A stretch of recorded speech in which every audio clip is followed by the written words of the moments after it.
Hello friends, please like, share and subscribe to my channel Amit's Biology.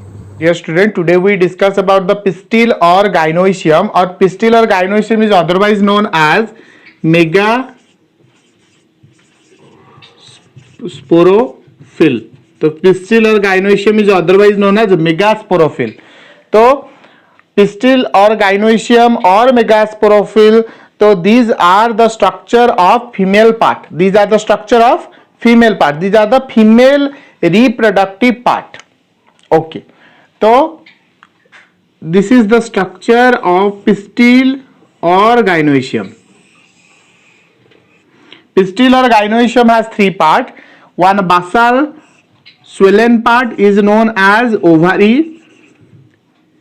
Topmost slightly swollen part known as stigma, and the portion which connected the stigma and ovary is known as style.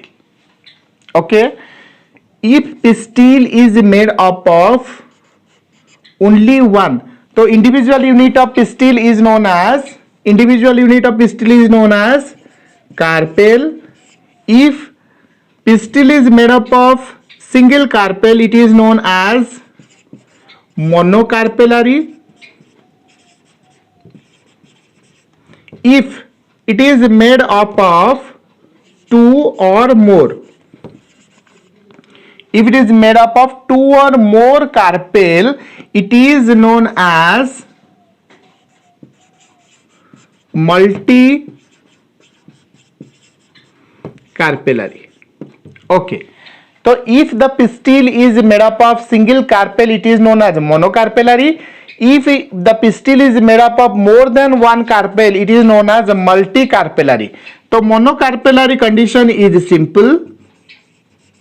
So this pistil is known as simple pistil, and the multicarpellary is known as compound pistil. The actual portion of the pistil or gynoecium or megasporophyll which has reproductive in function, that is ovary. So now we discuss about ovary. What is ovary? It is the part of pistil. So ovary is the part of pistil. When we cut the section, when we cut the ovary, we see chambers. So if we cut the ovary, we see the chambers. These chambers are known as locules. These chambers are known as locules. So this is ovarian chamber, this is one locule, this is locule, this is locule, this is locule. Means a ovary contains 4 locule. This figure indicates the ovary contains 4 locules, and inside the locules ovules are present. Inside the locule ovules are present. Okay, the ovule are arranged to the body of ovary. So ovules are arranged to the body of ovary by means of placenta. So ovule attached to the body of ovary by means of placenta, and the arrangement of ovule inside the ovary is known as placentation. So here I draw the diagram. So this is the periphery, this is the arrangement of ovule, the periphery of the ovary. So it is known as parietal placentation. So this is an example. Okay. So now we complete the pistil, then from pistil we come to the ovary, and now we discuss about the ovary, and then now we got the section where actual fertilization takes place, that is known as ovule. So now we discuss about ovule. Okay, so this is the stalk of the ovule, this is the stalk of the ovule, and the stalk of the ovule is known as funicle. So ovule has two parts, one is stalk part, another is known as body part. So ovule has two part. One is stalk part, another is body part. Stalk part is known as funicle. Funicle has two ends. One end of the funicle it attached with the ovary, and the ovarian portion is known as placenta. And the another portion which is connected with the body is known as hilum. So now we comes to the topic, that is the body part, which is actually the reproducing part. Okay, so body has two end. One is a micropylar end, another is known as chalazal end. The body of the ovule has two end. One is micropylar, another is known as chalaza. Next, why these two ends are present, I discuss in later. Okay, next, the body of ovule is covered by a covering. The body of the ovule is covered by an covering. This covering is known as integument. Okay, so this integument is either single layer or two layer. This integument either single layer or two layer. If it is single layer, then it is called unitegmic.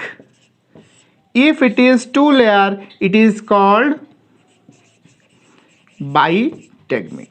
Okay, if the integument, if the ovule contains single integument, it is called unitegmic. If it is contain two layered integument, it is known as bitegmic.